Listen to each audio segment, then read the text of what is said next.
What's going on, family? You back in the lab with AB Yasharel, man. We got a show today. My man said he almost lost his wife at a swingers party. He said he's a habitual cheater.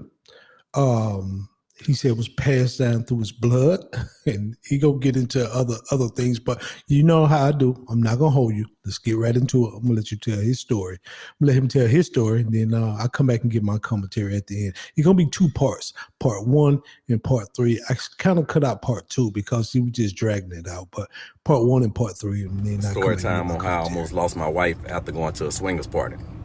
So boom, I already told y'all, I'm a hereditary cheater.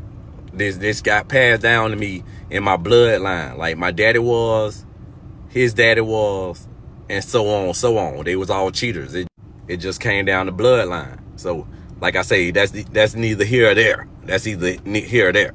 So my girl like, damn, like, why you keep cheating? Because I kept getting caught. I ain't gonna say I was being sloppy, but these bitches were telling on me. They were telling on me. They can't keep no secret. They can't keep no secret. They be lying. And so I kept getting caught or whatever. And she just like, you check all the other boxes. Like, you a good man. I'm a good man. So I'm like, hey, I help you, with the chores, cleaning, cooking, all that there. Take care of the kids, paying the bills. But I just got this hereditary thing that's going on in me that causes me to cheat. But anyway, she like, what can I do to make you not cheat? And I'm like, shit, ain't cheating if we both do it. And she like, wait, what you mean? I'm like, shit, if we, we bust something down together. Me thinking like getting a little Nicki Minaj going or whatever. And she like, well, what about me? What if I wanted to, you know what I'm saying? What if I wanted to partake and I wanted to get me another man on the side? And I'm like, damn. From all I know right now to this moment, this bitch being loyal. She being loyal. So I'm like, I can't be selfish. Even though I want to be selfish. But I'm like, damn, like, I kind of got to make a sacrifice. I'm thinking about just like canceling the whole ideal and just doing it by myself. But I'm like, I love her. I don't want to keep messing this up. So, boom, we looking it up. We trying to go to a little swingers convention or party or whatever. So we looking it up. Boom, we found one in Orlando. And we like, shit, like, we ain't really got to do nothing. If, you know what I'm saying, on the first night, if we don't see nothing. In my head, I'm thinking like, boy, I see something, I'm cracking. Hey, I'm busting it down. So I'm thinking in my head though, I'm like, boy, I hope she really don't want to like go through with this. She just trying to say this so like I can change my mind and just be on some not cheating type shit. But I told y'all I can't help. This is in my blood, hereditary cheater. So we looking it up, swingers thing in Orlando. Boom, we finna go. We done booked the room and all that there. Why did I do this?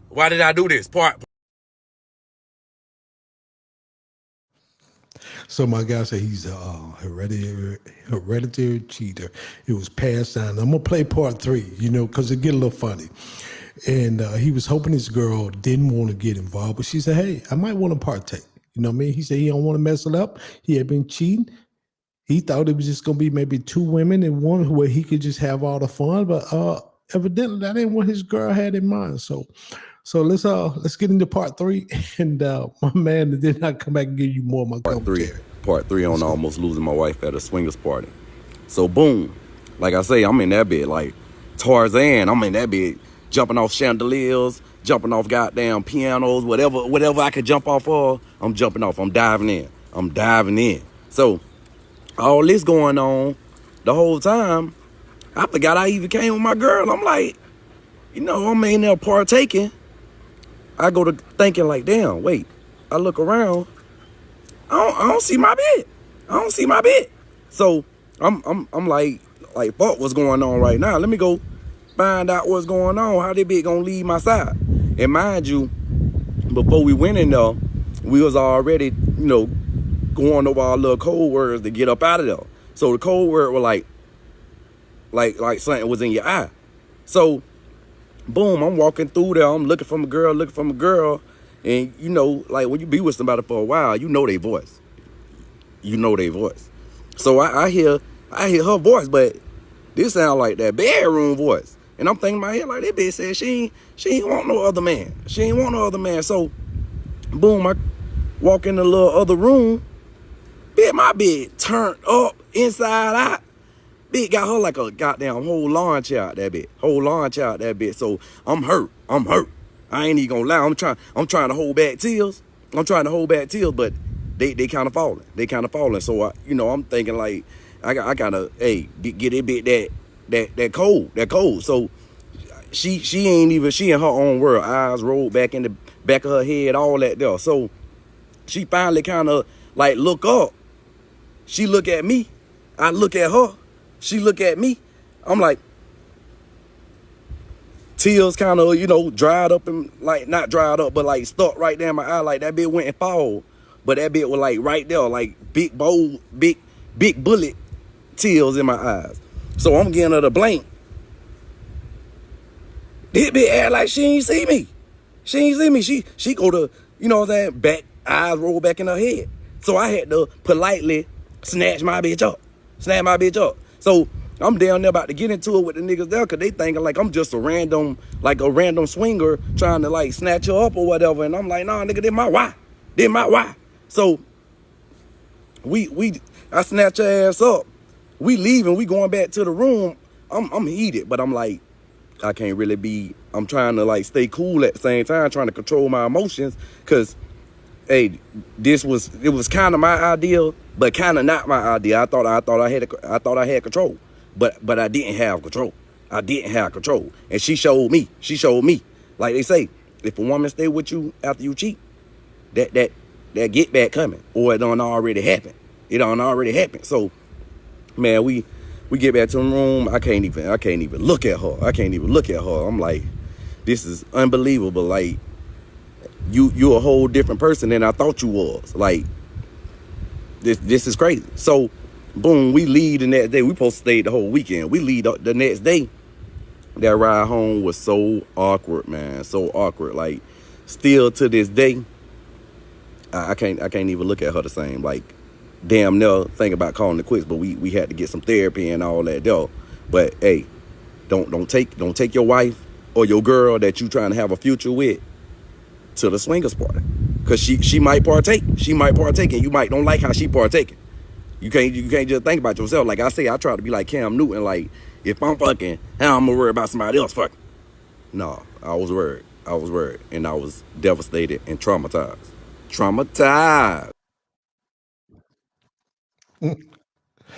My guy said he was traumatized. Most men can't take that. They can't take seeing their wife with another man. Now you got some freaky leaks out here, some freaky deaky people out here that can do what they want to do. But he said, my man said he had a tear in his eye, man. He was just standing there. He was blinking. Next day, cold, he was blinking. But let me tell you something. When you open that Pandora box, you don't know who gonna like it. One of y'all might like it. You think that she ain't gonna like it, or you think he ain't gonna like it, and you know what I mean? And then you go to these events and you meet half head and chase head and speaker box, and them cats, that's all they do. They good at what they do because that's all they got. A cat that's good in bed, either a man or a woman, usually is they super good because that's all the special power, superpower gift that they got. Now the average man can't take that. You can't take seeing another man being with your wife, because it's like a rental car. You dog the shit out that rental car, man. You drive that rental car. You don't care about a pothole. You don't care about nothing, bro. So, average man cannot take seeing his wife with another man. Like I said, you got some people out here that can do that mess and be fine, but most people can't. But my man said, but let's go back to the video one where he said his cheating was hereditary. His grandfather did it. His father did it. And that had been passed down to him. Now that was pretty funny. You know what I mean? Because I don't know nobody who the cheating is passed down to the blood. Hey, it might be. I just don't know. You know what I mean? So But what y'all think about this? Will y'all partake in a swingers party? You know what I mean? Will y'all partake? As for me, I couldn't do it. I couldn't do it. For one, remember the video I just did a few weeks ago? Think about a week ago, where they talking about 18,000 people got HIV in Philadelphia. 37,000 people got it in HIV and tested positive for HIV in North Carolina, and over 200,000 in Texas. Heck no, I don't want no pause up, man. And we just talking about HIV. We ain't talking about herpes and gonorrhea and syphilis and all this other nasty mess that might going off, man. After hearing all this stuff, I couldn't do it anyway because I ain't built like that. You got some people who built like that. Not me. You know, you got some freak off party puffy people that can do whatever. But the average man can't. The average woman can't. You know what I mean? See another woman with her husband. Hey man, you gonna take a broom handle and go inside somebody's head, but you can't. You're not gonna be able to handle that emotionally, because you ain't gonna be after you see it, right? You're not gonna be able to unsee it. You know what I mean? If that man over there beaten like a silverback gorilla in the jungle, and your girl enjoying that mess in your head, no matter if y'all never go down that avenue again, in your head, it's over.